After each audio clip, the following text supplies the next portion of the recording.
So we're now into Module 6 and continuing our exploration of Cluster B of personality disorders. And so we're going to hit the other 3 out of the 4. We went over antisocial personality disorder in Module 5, and now we're going to go ahead and hit borderline, histrionic, and narcissistic personality disorders. So starting off, we're going to go ahead and look at borderline personality disorders.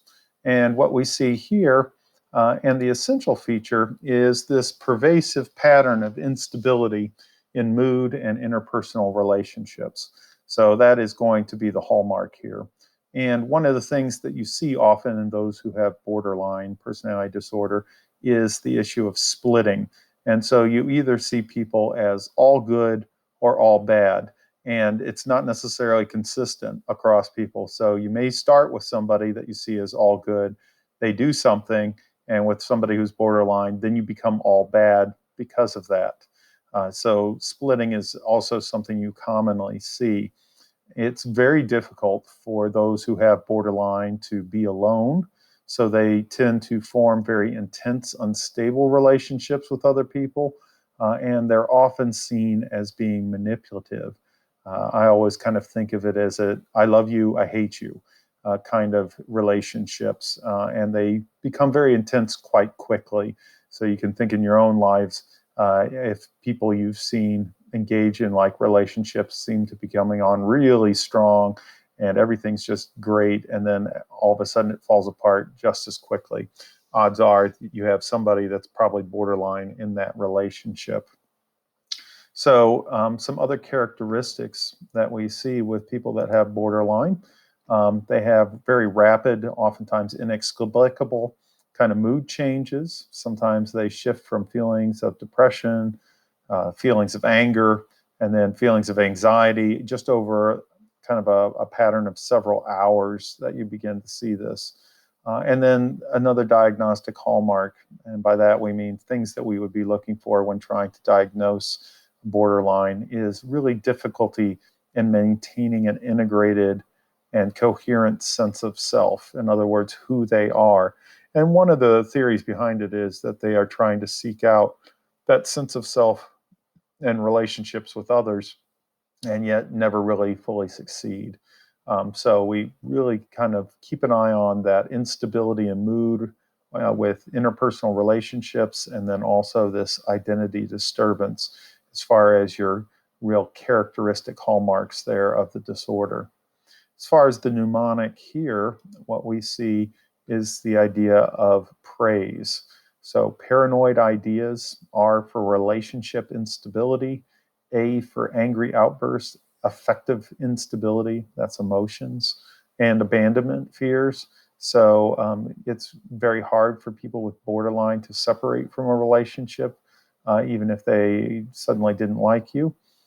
Impulsive behavior, and you're probably getting a theme from several of these personality disorders with the impulsive behavior. And I just want to make a side point that, as you can see, impulsivity is not the sole domain of something like attention deficit hyperactivity disorder, or ADHD. So you can see this impulsivity in a range of disorders.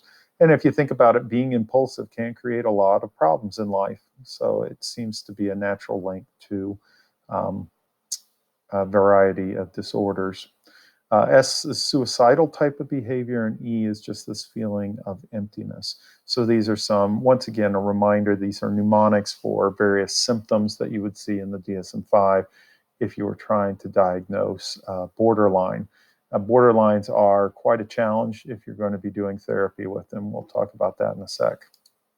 As far as causes, we know that there are some genetic factors involved, like we've talked about with these other disorders, personality disorders, but ones that we just don't know for sure. There's also this maladaptive parenting pattern in family relationships. And you can see the child maltreatment that's present as opposed to absent. You really see in cluster B, including antisocial and borderline and histrionic and narcissistic, that childhood maltreatment is a fairly big influence compared to, say, cluster A or cluster C that we'll be talking about more in the next module. Treating borderline, well, there's a couple of approaches that have been found to have at least some moderate success. The psychodynamic therapy, kind of the outgrowth of the Freudian perspective, what they do here is they use a transference relationship. In other words, the way in which a patient behaves towards a therapist is believed to reflect these kind of early primary relationships like attachment that I've talked about before. And it's used to increase the patient's ability to experience themselves and other people in more kind of realistic and integrated ways. Because remember, the hallmark here are very intense, unstable relationships and not having a sense of who you are. Probably the most effective of all the treatments is dialectical behavior therapy by Linehan. She went ahead and developed it for specifically borderline patients, and it combines the use of kind of broadly based behavioral strategies with more general principles of kind of supportive psychotherapy. The emphasis is trying to learn to be more comfortable with the strong emotions that are evoked in people who have borderline and to be able to deal with that effectively. The emphasis is really placed on the therapist's acceptance of patients, including their frequently demanding and kind of contradictory behaviors.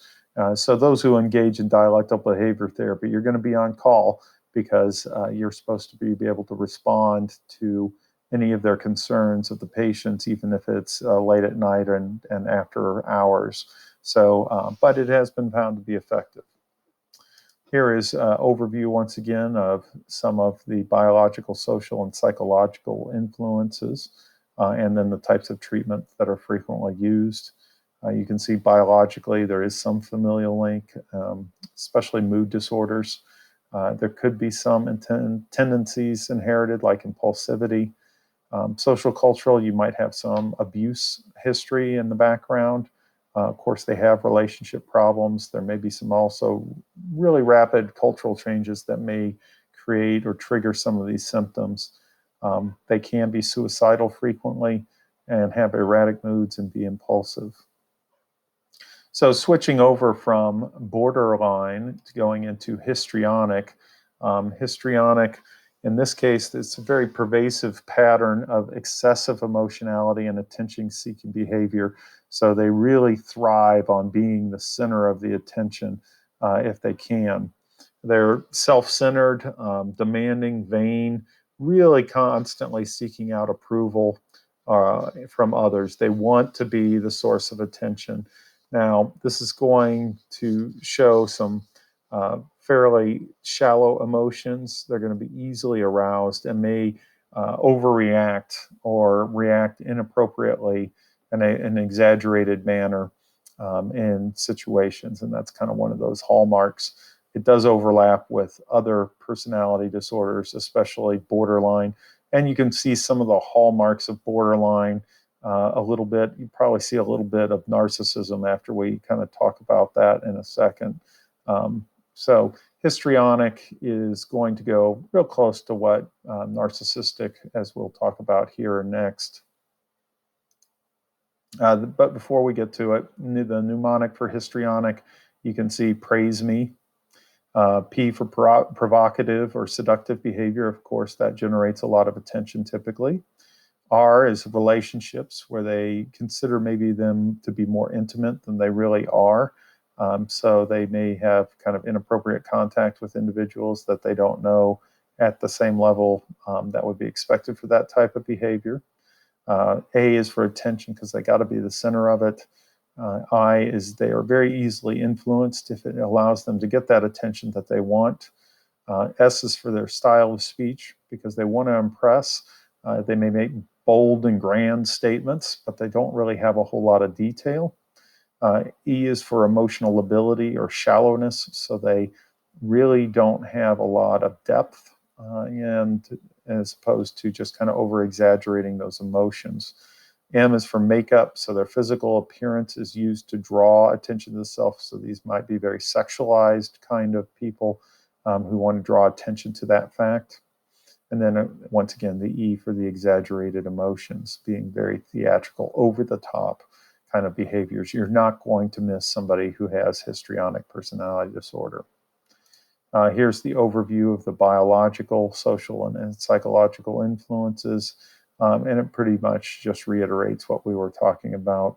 They do think there is a little bit of a genetic influence in regards to antisocial disorder, especially in men, and the histrionic kind of aspects. And you can see here the treatments aren't real good as far as being successful. The last of the cluster B disorders that we're going to talk about is narcissistic personality disorder. For instance, this particular artist here only painted himself, and in the book says, I only felt that I was the only interesting thing out there, so why not just continually paint me? And what you see here is just the essential feature is this pervasive pattern of grandiosity. They need admiration, and then they can't really empathize with other people. So if you had to really think about it, it's just everybody think about me, and it's all about me. They want to fixated on their own achievements, and it's going to overlap a lot with borderline and narcissistic, borderline personality disorder, kind of like what we talked about with histrionic. So really these last three personality disorders in cluster B, they do have quite a bit of overlap between each other compared to antisocial, which is a tad more different, especially the aggressiveness compared to the other three here. So those are the cluster B personality disorders.